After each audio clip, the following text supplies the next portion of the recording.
ومبروك ياها يا عسى تهتنين زمان. عسى الله بسعادة وخير دايم يهنيها، وتستاهل التكريم والشكر والعرفان، وجابت شهادة واجب إننا نهنيها.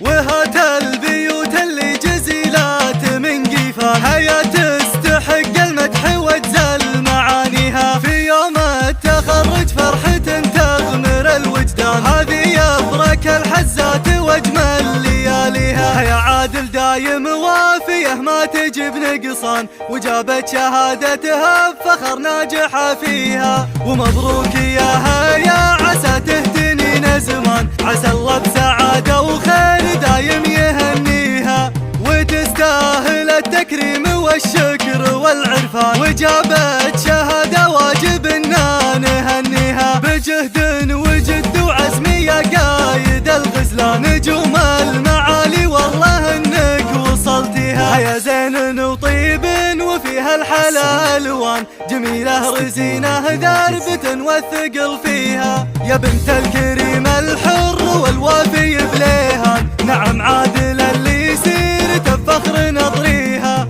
وجدك فلاح اللي له الطيب دوم عنوان، وشيخ المراجل دايم ما يخليها. من المشعل اللي ترفع الراس من زمان، ونعم الحنين عز ومجد ماضيها. وامك بها طيب لها قدرها وشان، عريبها صيله يرفع الراس طاريها. وهي بنت شيخ ذا عصيته مع العربان، وهي وافية الخصال وكل الحلا فيها.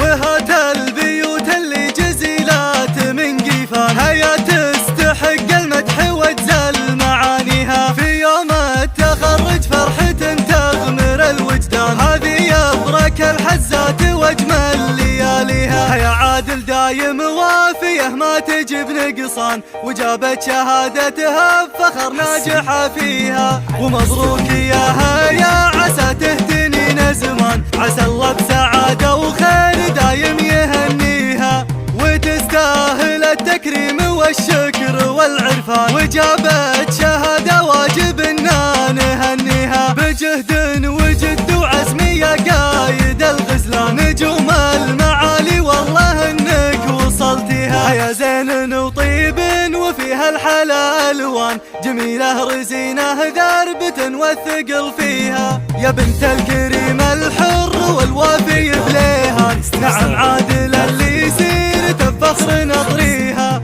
وجدك فلاح اللي له الطيب دوم عنوان، وشيخ المراجل دايم ما يخليها. من المشعل اللي ترفع الراس من زمان، ونعم الحنين عز ومجد ماضيها. وامك بها طيب لها قدرها وشان، عريبها صيله يرفع الراس طاريها. وهي بنت شيخ ذا عصيته